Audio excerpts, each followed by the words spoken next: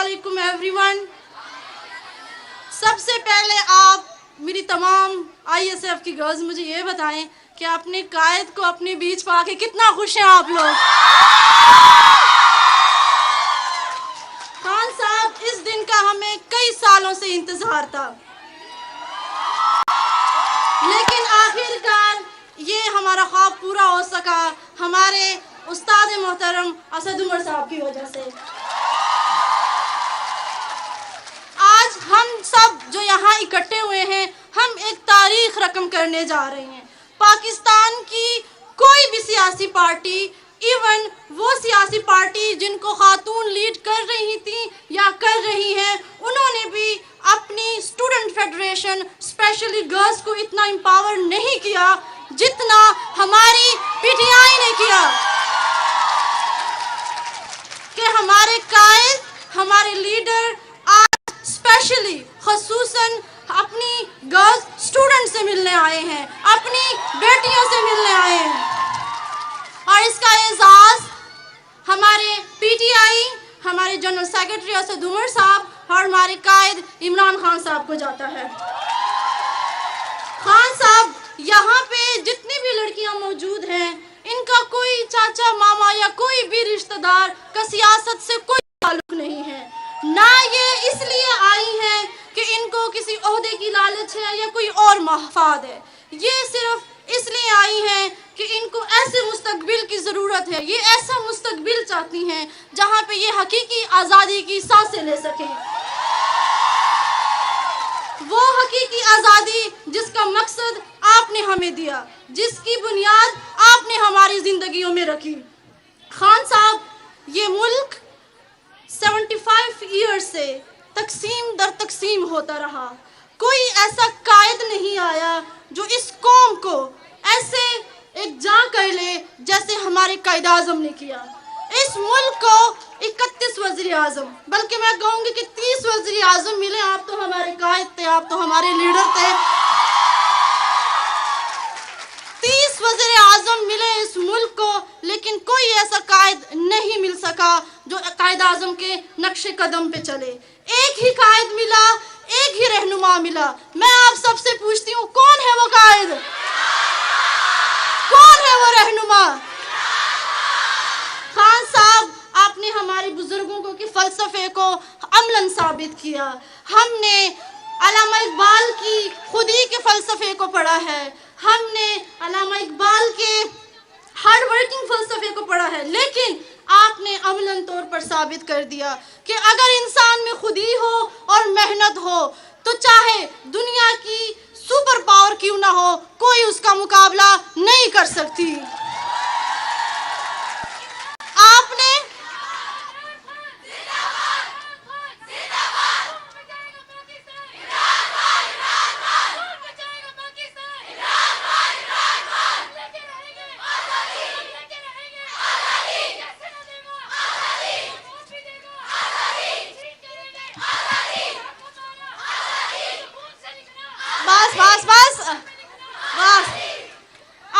ہمارے حضور صلی اللہ علیہ وسلم کی ہجرت مدینہ کے 10 سال بعد کی زندگی کی فلسفی کو سمجھایا.